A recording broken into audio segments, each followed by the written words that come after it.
إن الحمد لله نحمده ونستعينه ونستغفره ونعوذ بالله من شرور أنفسنا وسيئات أعمالنا من يهده الله فلا مضل له ومن يضلل فلا هادي له وأشهد أن لا إله إلا الله وحده لا شريك له وأشهد أن محمدا عبده ورسوله يا أيها الذين آمنوا اتقوا الله حق تقاته ولا تموتن إلا وأنتم مسلمون يا أيها الناس اتقوا ربكم الذي خلقكم من نفس واحدة وخلق منها زوجها وبث منهما رجالا كثيرا ونساء واتقوا الله الذي تساءلون به والأرحام إن الله كان عليكم رقيبا يا أيها الذين آمنوا اتقوا الله وقولوا قولا سديدا يصلح لكم أعمالكم ويغفر لكم ذنوبكم ومن يطع الله ورسوله فقد فاز فوزا عظيما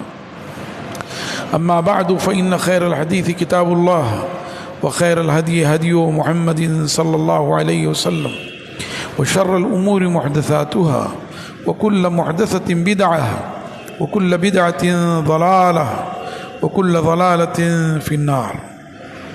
أعوذ بالله السميع العليم من الشيطان الرجيم من همزه ونفخه ونفثه. بسم الله الرحمن الرحيم. ألم تر إلى الذين قيل لهم كفوا أيديكم وأقيموا الصلاة وآتوا الزكاة فلما كتب عليهم القتال إذا فريق منهم يخشون الناس كخشية الله أو أشد خشية وقالوا ربنا لما كتبت علينا القتال لولا أخرتنا إلى أجل قريب قل متاع الدنيا قليل والآخرة خير لمن اتقى ولا تظلمون فتيلا أينما تكونوا يدرككم الموت ولو كنتم في بروج مشيدة وإن تصبهم حسنة يقولوا هذه من عند الله وإن تصبهم سيئة يقولوا هذه من عندك قل كل من عند الله فما لهؤلاء القوم لا يكادون يفقهون حديثا ما أصابك من حسنة فمن الله وما أصابك من سيئة فمن نفسك وأرسلناك للناس رسولا وكفى بالله شهيدا من يطع الرسول فقد أطاع الله ومن تولى فما أرسلناك عليهم حفيظا. محترم حضرات و سامعین و سامعات، اس سے پہلے والے رکوع میں ابھی آپ کے سامنے جو آیات تلاوت کی گئی ہیں وہ سورہ نساء کے 11ویں رکوع کی آیات ہیں۔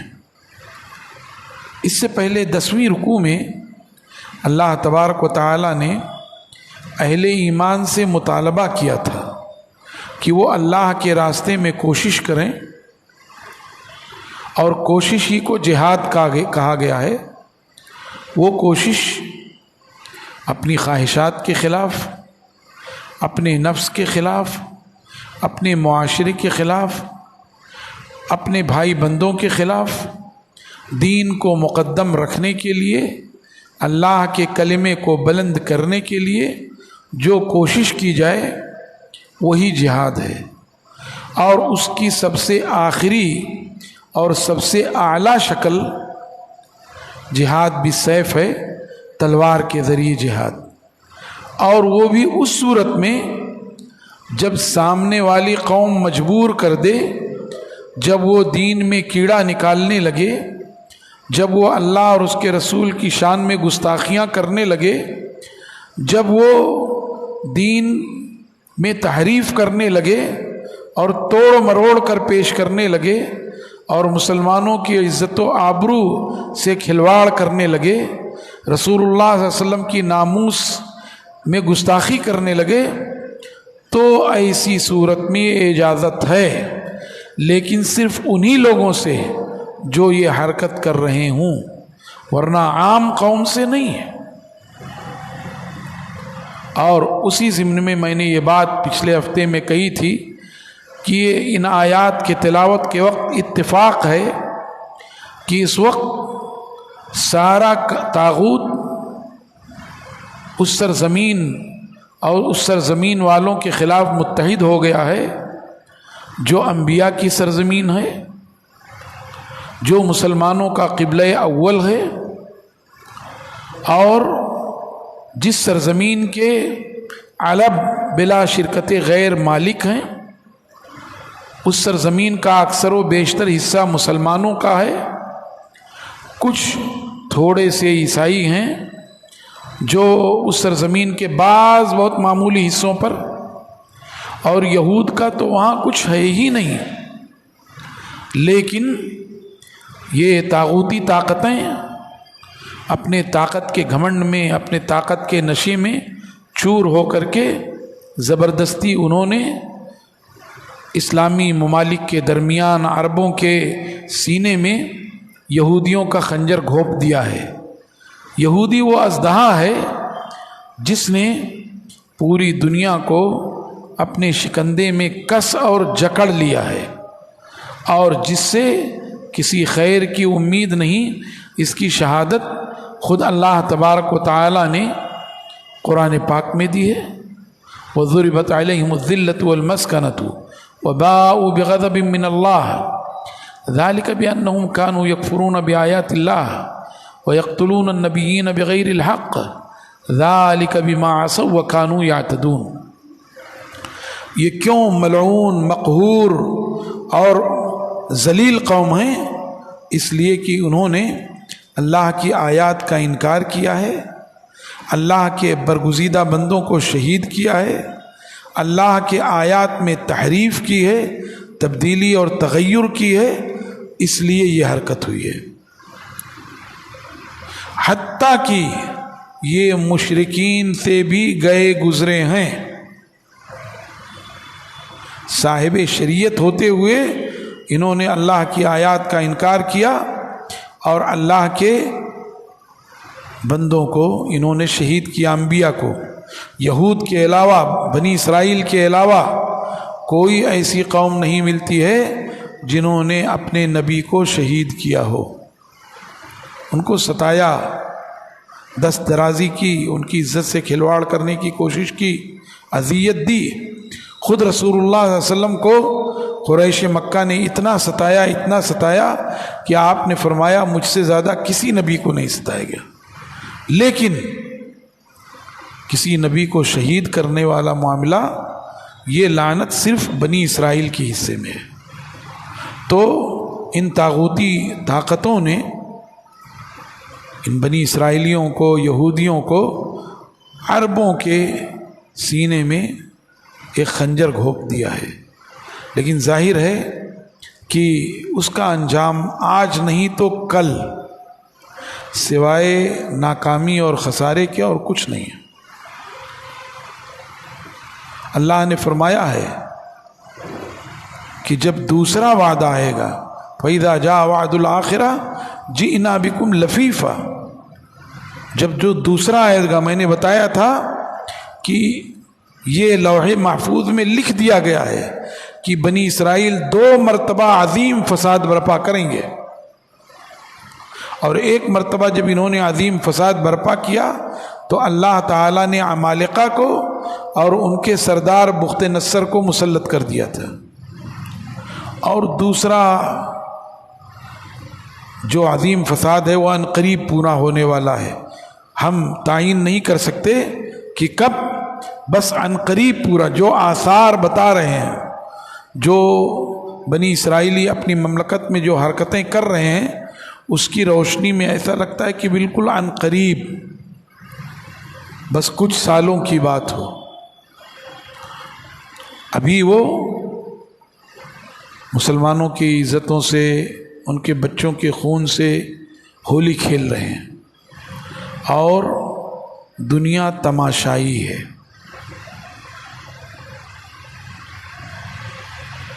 ملعون امریکہ، اس کا وزیر خارجہ، اس کا صدر آ کے اسرائیل کو تھپکیاں دے رہا ہے، برطانیہ کا وزیر اعظم تھپکیاں دے رہا ہے، دوسرے اور ممالک کہہ رہے ہیں ہاں آگے بڑھتے جاؤ، شاباش، بہت اچھا کام کر رہے ہو، ہم تمہارے پشت پر ہیں، ہم تمہاری پیٹھ ٹھوک رہے ہیں۔ اور مسلمانوں کی بدقسمتی یہ ہے کہ سوائے ایک آدھ ملکوں کے انہوں نے سفارتی طور پر دباؤ ڈالا ہے، اور وہ ممالک جو خان بہادر بنتے ہیں بزوم خود یہ سمجھتے ہیں کہ ہم خلافت اسلامیہ کے ذمہ دار بننے والے ہیں، اور اگر روئے زمین پر خلافت قائم ہوئی تو ہمارے ہی ملک میں قائم ہوگی، اور چونکہ ہم ہی اس ملک کے حکمراں ہیں تو ہم ہی خلیفہ ہوں گے۔ ان کے ہونٹ سلے ہوئے ہیں، اور بعض ایک دو ممالک ہیں وہ کچھ بول رہے ہیں، تو بہرحال ان کی نیتوں میں کیا ہے اللہ اسے بہتر جانتا ہے، ہم کچھ کہہ نہیں سکتے، لیکن ظاہری ان کے حالات مشتبہ ہیں۔ حیرت یہ ہے کہ عربوں کو اس سلسلے میں کھل کر بولنا چاہیے، اور اس موقع پر ملک فیصل شہید رحمۃ اللہ علیہ یاد آتے ہیں۔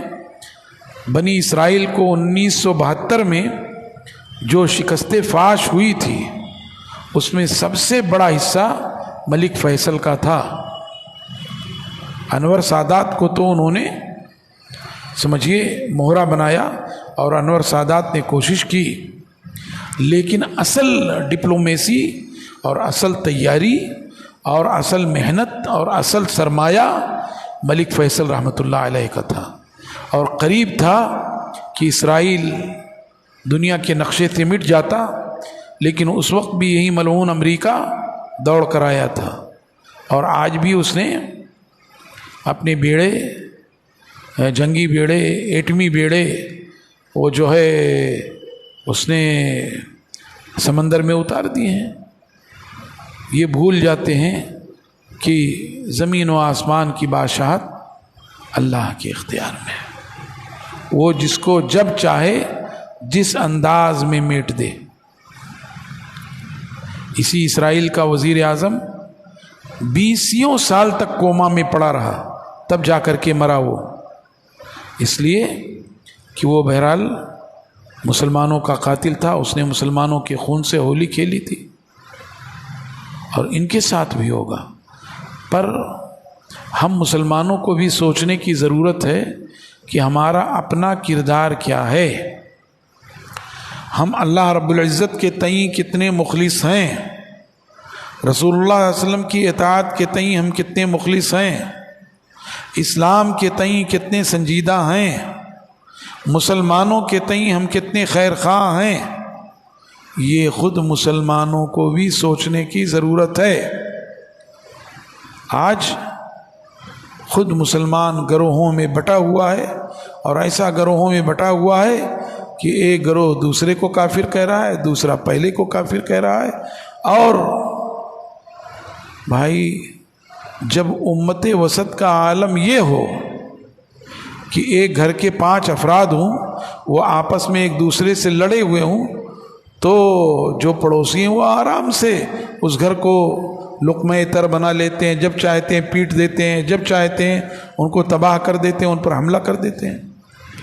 امت مسلمہ کا حال اس وقت یہی ہے، اور جو لڑائی چل رہی ہے اس میں ہم بعض تنظیمیں ایسی ہیں تو ان کا تعلق ان سے ہے، تو ان کا تعلق، اسی میں ہم اپنی محنت صرف کر رہے ہیں، بالکل ایسے جیسے جب بغداد پر منگولوں نے حملہ کیا اور پلان بنایا تو بغداد پر حملہ ہونے والا ہے، اور وہاں کے علماء بخاری شریف کا درس ختم کروا رہے ہیں اور یہ کہہ رہے ہیں کہ دعا کس صیغے سے مانگی جائے، کن الفاظ کے ساتھ، اس میں اختلاف کر رہے ہیں کہ صاحب اس کلمے سے دعا مانگی جائے کہ اس کلمے سے دعا مانگی جائے، اور یہ دعا مانگتے رہ گئے، اور منگولوں نے ان کی پٹائی کر دی، اور 656 ہجری میں پورا بغداد تہو بالا ہو گیا،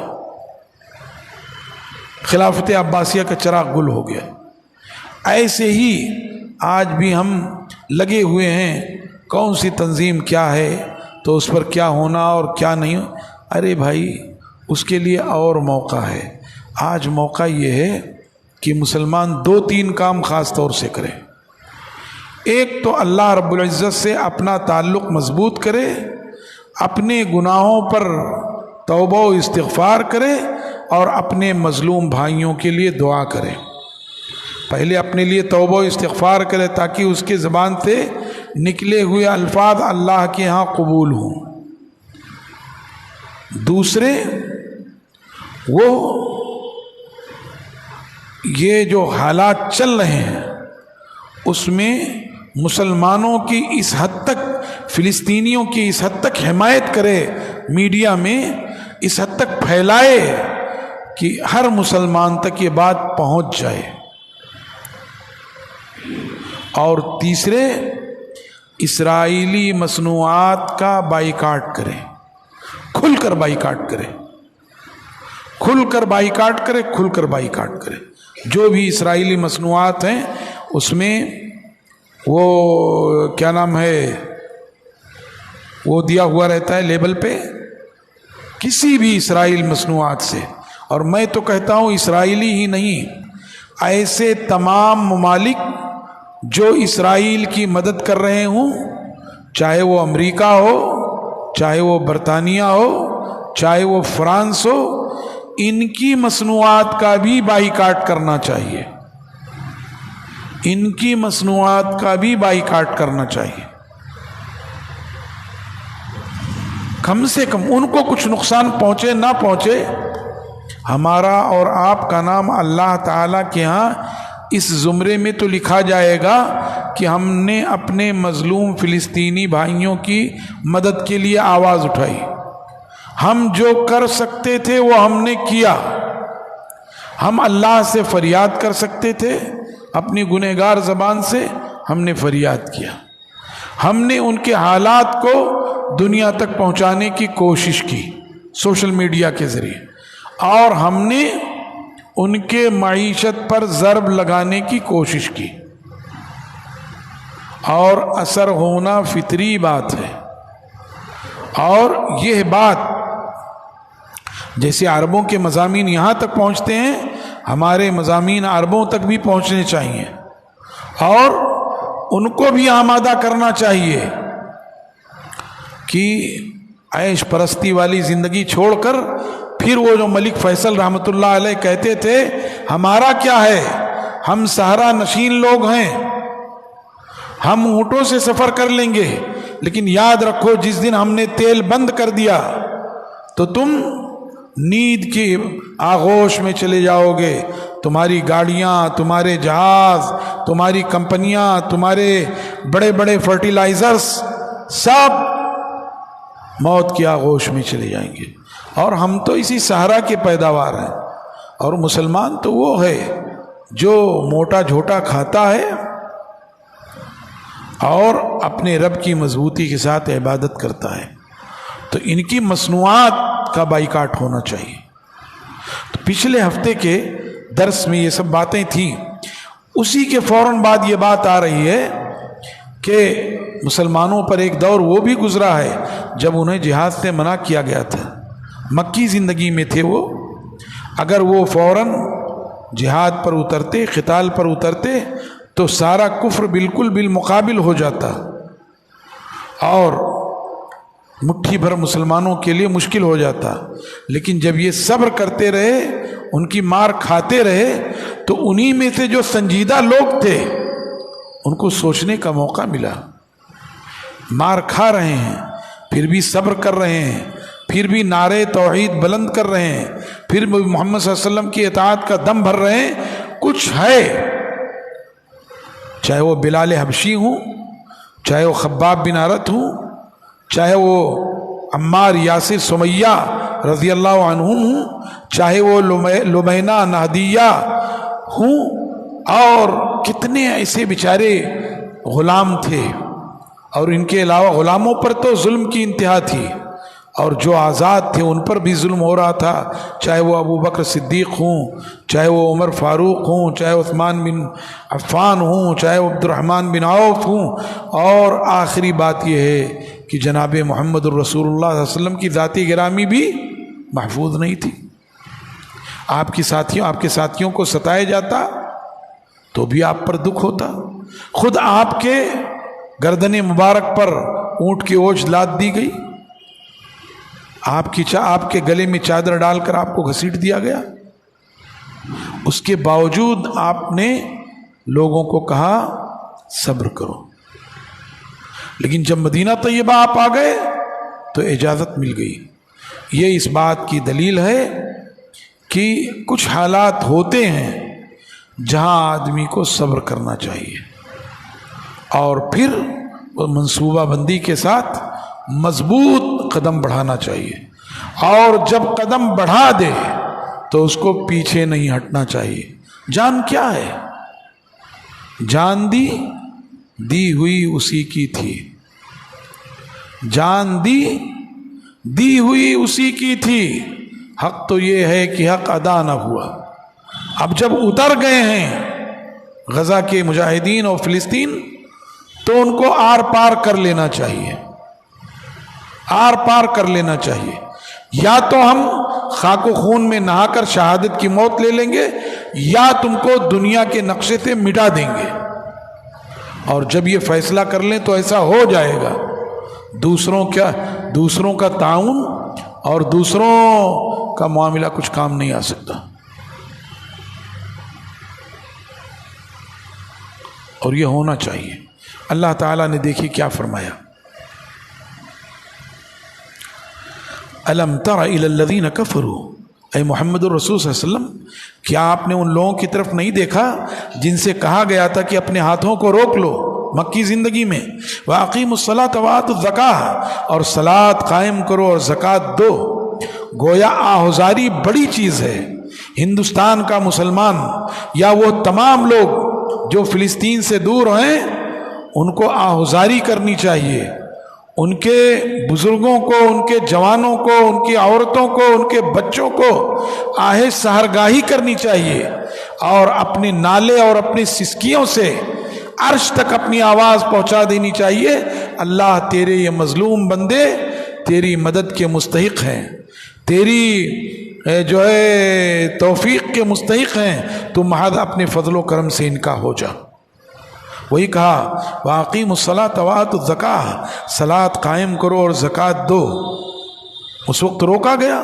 فَلَمَّا كُتِبَ عَلَيْهِمُ الْقِتَالُ، مدینہ طیبہ میں جب ان پر قتال فرض کیا گیا، اِذَا فَرِيقٌ مِّنْهُمْ يَخْشَوْنَ النَّاسَ، اچانک ان میں سے کچھ لوگ تھے جو منافقین تھے، اچانک ان میں سے کچھ لوگ تھے جو لوگوں سے ایسے ڈرنے لگے جیسے اللہ تعالیٰ سے ڈرا جاتا ہے، او اشد خشیہ، یا اس سے بھی زیادہ ڈرنے لگے۔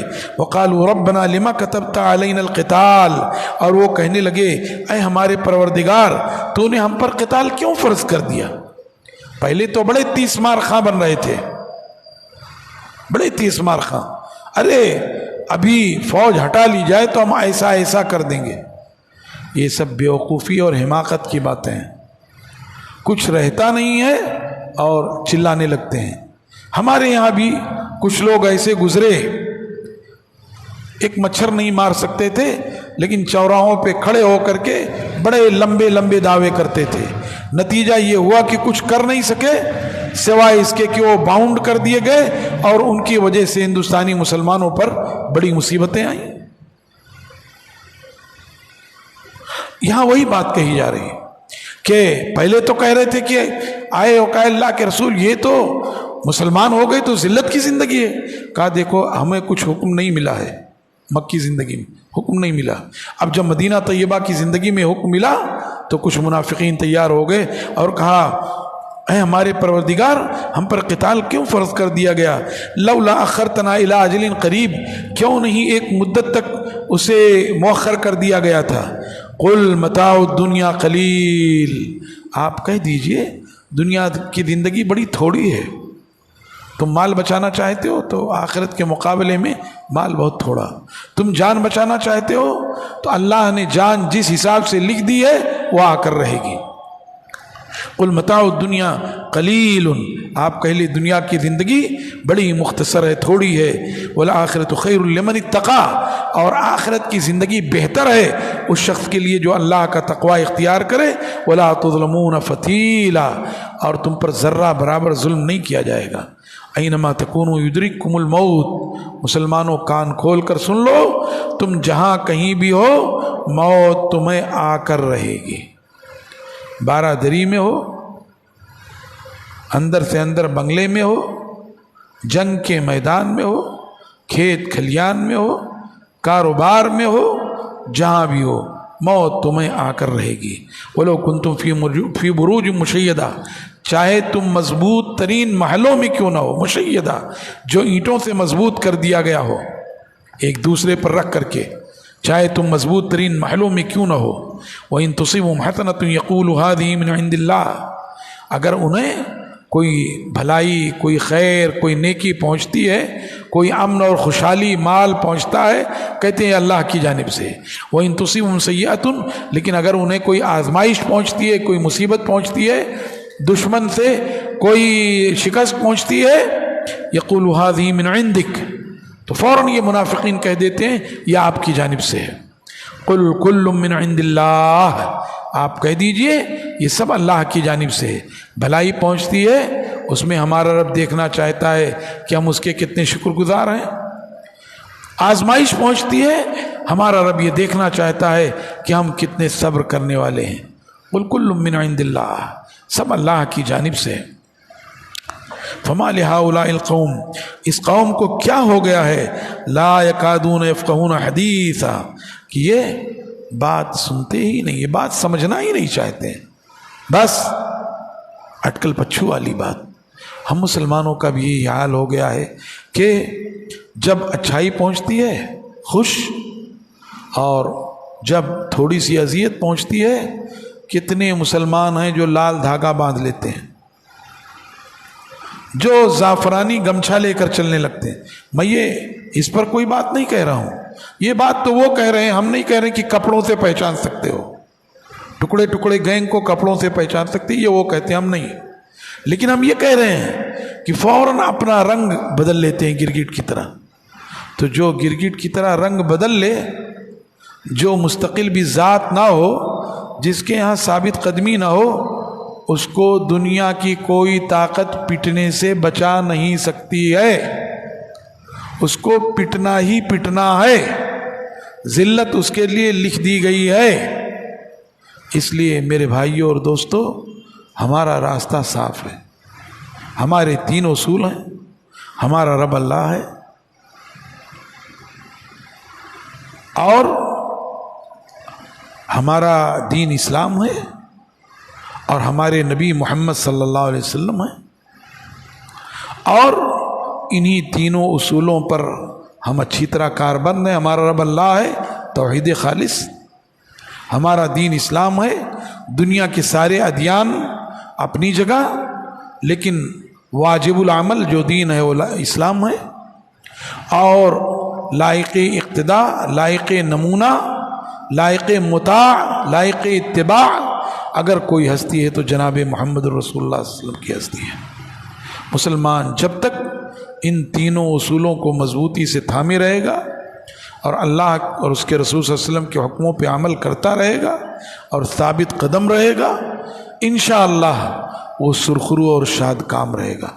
آزمائشیں تو آتی ہی ہیں اور آئیں گی. انبیاء، اولیاء، صدیقین، شہداء، صالحین کے لیے آزمائشیں آئیں تو ہم گنہگاروں کے لیے آئیں گی ہی آئیں گی. لیکن انجام کار متقیوں کے لیے. اللہ سے دعا ہے کہ اللہ تعالی ہمیں دنیا میں بھی سرخروئی عطا فرمائے، اور آخرت میں بھی شاد کامی اور اپنی رضا سے ہمیں نواز دے. اللہ تعالی ہمارے مظلوم فلسطینی بھائیوں کی مدد فرمائے. اللہ تعالی ان کے پتھروں کو اسرائیل کے لیے ایٹم بم بنا دے، ان کے چھوٹے چھوٹے جو ہے میزائلوں کو اسرائیل کے لیے ایٹم بم بنا دے. اللہ تعالیٰ اسرائیل کو صفحہ ہستی سے مٹا دے، اور جو لوگ اس کی پیٹھ تھپ تھپا رہے ہیں، اللہ تعالیٰ ان کے ہاتھوں کو مفلوج کر دے، ان کے دماغوں کو پاگل کر دے، ان کے فکر کو شل کر دے، اور اللہ تبارک و تعالیٰ اپنے کلمے کو بلند کر دے، اور اس کے مقابلے میں جتنے بھی کلمے اور جتنے بھی بول ہیں ان کو مغلوب اور ان کو ذلیل و رسوا کر دے. سبحان ربک رب العزت عما یصفون وسلام علی المرسلین والحمد للہ رب العالمین وصلی اللہ وسلم وبارک علی نبینا محمد وعلی آلہ وصحبہ اجمعین. والسلام علیکم ورحمۃ اللہ وبرکاتہ.